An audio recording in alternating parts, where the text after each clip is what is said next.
So, I'm going to tell you something that I suspect is also true of most of the people, if not all, that are listening tonight.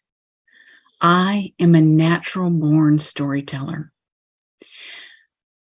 On my first date with my husband, Brett, I told him that I had lots of stories to tell him. 17 years later, I still haven't run out of stories. And I love hearing a good story, which is why I was absolutely delighted when Brett's cousin, who lives in a beautiful 1800s farmhouse located about 5 miles outside of downtown Jonesboro, Tennessee, invited us to stay with her and her husband while we attended the National Storytelling Festival. It was, for me, the answer to a dream I had had for 20 years. Our first day, we were running a little late to get to the first event. His cousin also has a shotgun house, which we call the Little House, that is literally a 5-minute walk to downtown. So we drove in, we parked at the Little House, and we started walking into town. The stories had not started yet, but most of the attendees had already gotten to the tents. As we turned on to Main Street, I reveled in the sights of this beloved town. The quaint little shops, the beautiful courthouse straight ahead. And then I became aware of what I wasn't experiencing. Noise. Over 10,000 people had descended on this small town for the festival, and yet it was so quiet you could hear a pin drop. I was astounded and remember thinking, an entire group of people who love stories and know how to be quiet.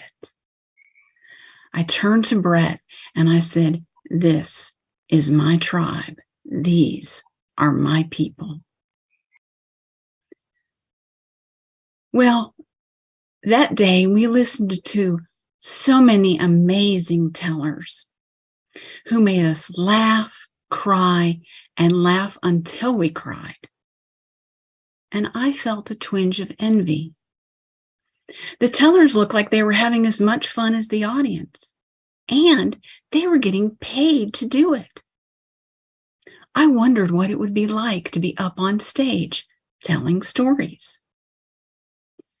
Several years later, Brett and I went to the annual Storytelling Festival at St. Simon's Island, Georgia. And I did something I have never done before. The first night, I saw Sheila Arnold, one of my favorite storytellers, in the back of the room. I said to Brett, "I'm going to go introduce myself to Sheila." And he said, "Really?" "Yes, really." Next, I saw Josh Goforth, another favorite teller, and he was up on stage getting ready for the evening's performance. I said, "I'm going to go introduce myself to Josh." And Brett said, "Really?"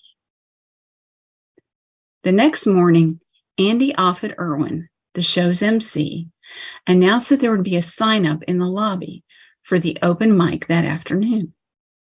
I turned to Brett and I said, "I'm going to sign up for the open mic.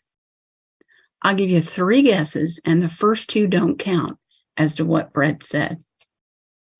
"Really?" So what made me decide at that particular point that it was time to do an open mic? I felt so comfortable with the people at the festival, both the tellers and the audience. It was a remembering that this is my tribe. These are my people. I knew it was time. I had a story in mind. I didn't have anything written down, just had it in my head. And on the next break, I told it to Brett. He timed it, and he made some suggestions. I've discovered he is a natural story coach. I revised it, told it to him again, He timed it. There was a 7-minute limit. And he said, I think you're good to go. Now, when Brett hears a story that he really enjoys, he says one of two things: nailed it or knocked it out of the ballpark. When I got finished telling my story and got back to my seat, Brett looked at me and said, nailed it.